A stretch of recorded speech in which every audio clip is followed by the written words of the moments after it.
بسم اللہ الرحمن الرحیم۔ امام ارشاد فرماتے ہیں اگر اف سے بھی کم کوئی حرف ہوتا، کوئی لفظ ہوتا، خدا قرآن میں اس کو استعمال کرتا۔ قرآن میں کیا کہہ رہا ہے کہ اپنے والدین کے آگے اف نہیں کرو۔ اگر اس سے بھی کوئی کم لفظ ہوتے تو خدا اس کو قرآن میں لے کر آئے۔ بہرحال ہم خود خطا کار ہیں، گناہ گار ہیں، انسان ہیں بہرحال، لیکن انسان کو توجہ رکھنی چاہیے۔ والدین کا کردار بڑا امپورٹنٹ ہے، خاص طور پہ ماں۔ حضرت موسیٰ نے جب خداوند متعال، آپ جانتے ہیں نا، کلیم اللہ ہیں، خدا سے گفتگو ہے، خدا سے کلام ہے۔ حضرت موسیٰ نے خدا سے کہا کہ پروردگار مجھے سفارش کر، کوئی نصیحت کر۔ خدا نے کہا ماں۔ پھر حضرت موسیٰ نے کہا کہ پروردگار مجھے کوئی سفارش کر، کہا ماں۔ تیسری دفعہ کہا پھر ماں۔ چوتھی دفعہ کہا تو پھر باپ۔ یعنی ماں کا درجہ کتنا بلند ہے۔ یعنی خدا جب اپنے محبت کو جو ہے وہ کمپیئر بھی کر رہا ہے تو کیا کہہ رہا ہے؟ 70 گنا ماں سے زیادہ پیار کرتا ہے۔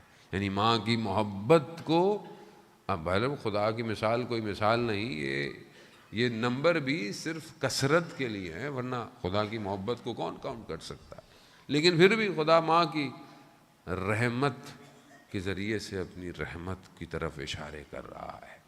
ماں، اور ماں ایسی ماں ہو کہ جس نے چکیاں پیس کر پالا ہو، اس جیسی ماں کا کردار آپ سوچیں کہ کس طریقے سے حسنین کی تربیت کی ہے۔ مشہور واقعہ ہے، کیونکہ بہرحال اخلاق جو ہے وہ معاشرے میں ناپید ہو گیا ہے۔ آج آپ سڑک پہ چلتے ہیں، گلی میں جاتے ہیں، روڈ پہ جاتے ہیں، ٹریفک ہے، 100 چیزیں ہیں، ہم بھی آ رہے ہوتے ہیں، جا رہے ہوتے ہیں۔ سب سے پہلے انسان کے وجود سے کیا چیز باہر نکلتی ہے؟ اس کا اخلاق۔ کوئی گاڑی غلط آ جائے تو ہمارا رویہ کیا ہوتا ہے؟ کوئی ہمارے خواہشات یا ہماری ایکسپیکٹیشن کے علاوہ اگر سامنے کچھ ہو جائے تو ہمارا کردار کیا ہوتا ہے؟ کسی نے اگر ذرا سی کوئی بات غلط کر دی تو سوء ظن کتنا ہے اور حسن ظن کتنا ہے؟ جبکہ روایات کیا کہتی ہیں؟ مولا امام جعفر صادق علیہ الصلوۃ والسلام، اللہم صلی علی محمد، امام ارشاد فرماتے ہیں کہ اگر کوئی تمہیں 10 دفعہ بھی برا کہے تو ایک دفعہ بھی اسے برا نہیں کہو۔ یہاں تو ایک دفعہ برا کہتا ہے، ہم اس کو 100 دفعہ برا کہہ دیتے ہیں، گھر دفعہ چھوڑ کر آتے ہیں اس کو کہ آئندہ کبھی زندگی میں کہیں گے۔ امام کا کہہ رہے ہیں 10 دفعہ کوئی تمہیں برا کہے، ایک دفعہ بھی اسے برا مت کہو۔ اور اگر کوئی تمہاری برائی کرے اور تمہیں پتہ چل جائے تو کیا کہو؟ خدا اگر یہ برائی میرے اندر پائی جاتی ہے تو میری مغفرت کر، اور اگر یہ برائی میرے اندر پائی نہیں جاتی اور اس نے غلط کہا ہے تو خدا اس کی مغفرت کر۔ بھی تربیت ہے، یہ کہاں ہے معاشرے میں؟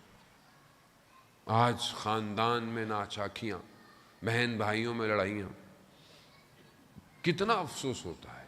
اس کی وجہ کیا؟ اس کو تربیت نہیں ہے، اخلاق نہیں ہے، آخرت کی طرف توجہ۔ جس کو پتا ہو کہ میں نے مرنا ہے، جسے پتا ہو کہ میں نے مرنا ہے، اس کو یقین ہو کہ میں نے مرنا ہے، تو وہ کیا کسی سے ناراض ہوگا؟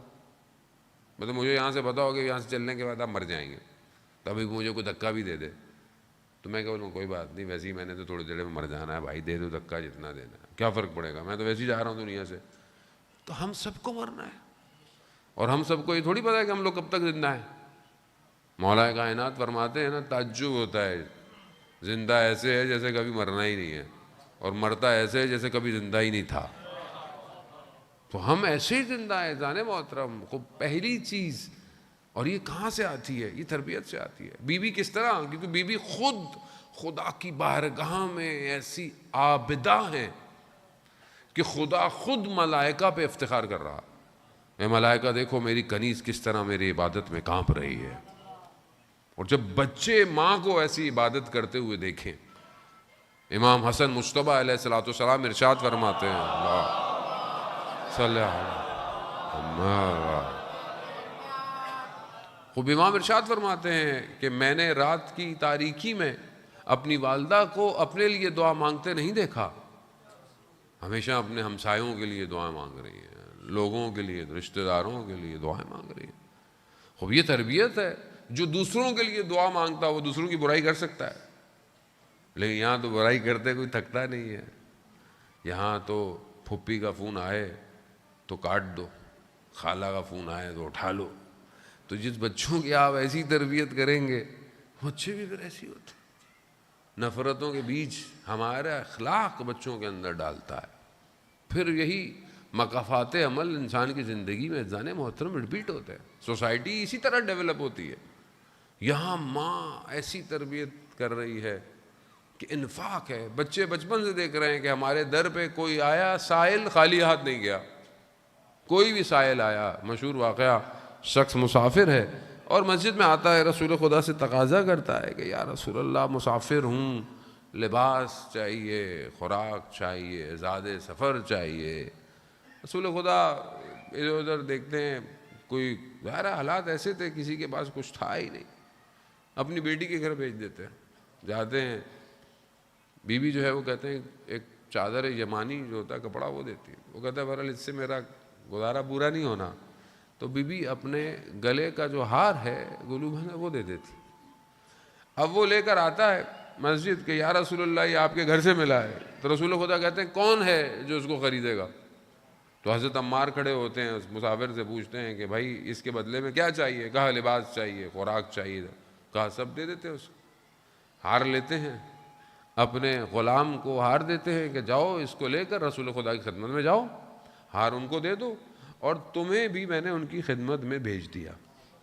جب ان کے پاس آتے ہیں تو رسول خدا فرماتے ہیں کہ ہار لے کر میری بیٹی کو دے آؤ، اور تمہیں میں نے آزاد کر دیا، غلام کو آزاد۔ اب وہ غلام ہار لے کر بیوی کے دروازے پہ جاتا ہے تو کیا کہتا ہے؟ کتنا پربرکت یہ ہار تھا، بھوکے کو کھانا کھلایا، بے لباس کو لباس دیا، مسافر کو زاد سفر دیا، ایک غلام کو آزاد کر دیا، اور جہاں سے نکلا تھا وہیں واپس آ گیا۔ خوب یہ برکت ہے ذرا محترم، خوب یہ اسی در کی برکت ہے۔ اب یہ برکت کہاں ہے آج ہمارے معاشرے؟ ہمارے یہاں برکت کا تو کانسیپٹ ہی ختم ہو گیا ہے، ہم تو اضافے کے چکر میں ہیں۔ رسول خدا فرماتے ہیں نا ایک زمانہ ایسا آئے گا کہ جہاں لوگ مال سے محبت زیادہ کریں گے اور حساب کو بھول جائیں گے۔ ابھی ہمیں اضافہ چاہیے، مولانا صاحب اضافے کی دعا کریں، اضافہ ہو جائے، بھائی بابرکت ہونا چاہیے، چاہے آپ ایک روٹی کھائیں لیکن گھر والوں کے ساتھ بیٹھ کے کھائیں، محبت کے ساتھ کھائیں۔ ہر کمرے میں الگ الگ لوگ فوڈ پانڈا پہ آرڈر کر رہے ہوں تو برکت کوئی نہیں ہے بھائی۔ برکت یہی ہے کہ ایک ہی دسترخوان پر بیٹھ، کم از کم ایک کھانا گھر والوں کو چاہیے کہ وہ ساتھ کھایا کریں۔ برکت ہے، محبت ہے، تربیت یہی ہے، لیکن افسوس کہ معاشرہ اکھڑتا جا رہا ہے۔ شکر کریں کہ برہم اس مکتب سے تعلق ہے کہ جس میں یہ مجلسیں اور عزاداری ہوتی ہے، ورنہ تو کون جمع ہوتا ہے اور کون بیٹھتا ہے اور کون کرتا ہے؟ یہ تو ان کا کرم ہے کہ جنہوں نے ہمیں جوڑ کے رکھا ہوا ہے، ورنہ ہمارے اندر تو نہ یہ طاقت ہے نہ اتنا اچھا عمل ہے ہمارا۔ جان محترم کردار بھی وہی بناتے ہیں اور کردار کو عزت بھی وہی دیتے ہیں۔